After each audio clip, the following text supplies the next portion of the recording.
Hello, awesome people. I hope you're having a great day today. Today we're taking a next look at the next short story in this collection, The Unreal and the Real by Ursula K. LeGuin. It's called May's Lion. It's about 8 pages long, and I knocked it out last night in about 18 minutes for you folks in this giant oversized collection. As a reminder, this collection has more than 700 pages and 39 stories in it. So we're doing a deep dive into this for you folks. I originally picked it up to read the Hugo Award-winning sci-fi short story that was called The Ones Who Walk Away from Omelas, and then I figured out, while I got it, let's go ahead and knock it out, which I liked a lot.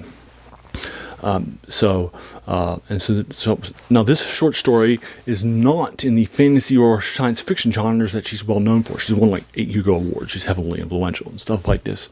But we'll do a review of it anyway, because I liked it. And I thought it was pretty good for you folks, and I definitely enjoyed what was happening. So basically, let's start with my review. As a reminder, keep my reviews spoiler-free, so we won't be doing a deep dive into May's Lion for you folks, but basically what's happening is that May is telling a story about a mountain lion that has come under her fig tree in her farm. And so on about the second page or so, the story will start. For the first page, we get descriptions of May's farm and the local people that she was friends with and so forth, and she lived on this farm by herself. And so our point of view character is a young girl who also lives in this farm area, and she likes her cows. So she'll talk about maybe a paragraph or two about May's cows in here and so forth in this pastoral scene.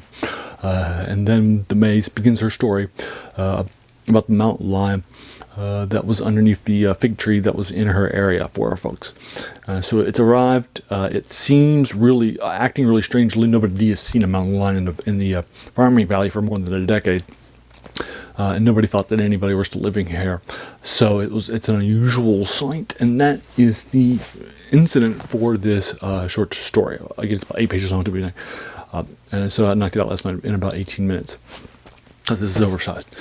So it's fun. I thought it was good. I thought it used its length well. I liked what ended up happening.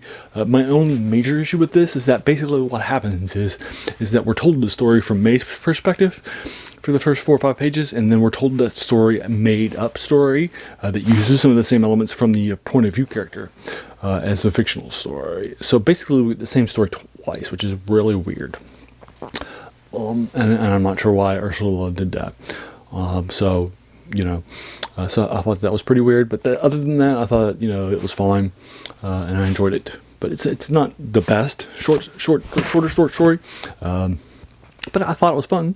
I definitely enjoyed it. So I'm going to be giving this a 7 out of 10 for you folks. Now, so I talked about how influential Ursula K. Le Guin has been before. For example, she has, like I said, 8 Hugos, and is one of the most awarded authors in the science fiction genre with Hugos. I knocked out one of her classics, The Left Hand of Darkness, about 5 or 6 years ago, and then I reviewed it for this channel a few years ago. And then I read a novel for this channel that was in my bucket list called The Lathe of Heaven. And if you recall, it was one of my 5 favorite novels that I read that year in an end of the year video where I did a tribute of my 5 favorite novels that I knocked out that year. So it's a lot of fun. I also enjoyed her Words of Diversity series when I was a kid, and I read that. That's also hugely influential. It's in the fantasy genre. It's a young adult series.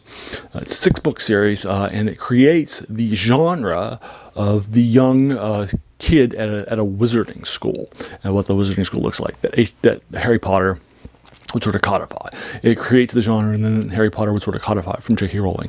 And I don't recall J.K. Rowling ever saying, "Yeah, I read it." From when I was a kid, or heard about it, right, or so forth, or talking about it in any of her press interviews, giving credit. So I think that addition to young adult fiction has not been given the tributes in a modern context that it should have been for you folks. So, but that's cool.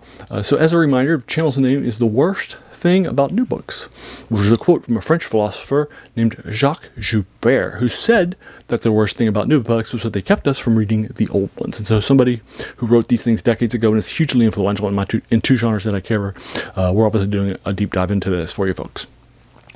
So there you are. Also as a reminder, I have done some short stories that aren't in the fantasy, horror, or science fiction genres before. For example, Robert E. Howard was an amateur boxer, so he wrote some boxing short stories.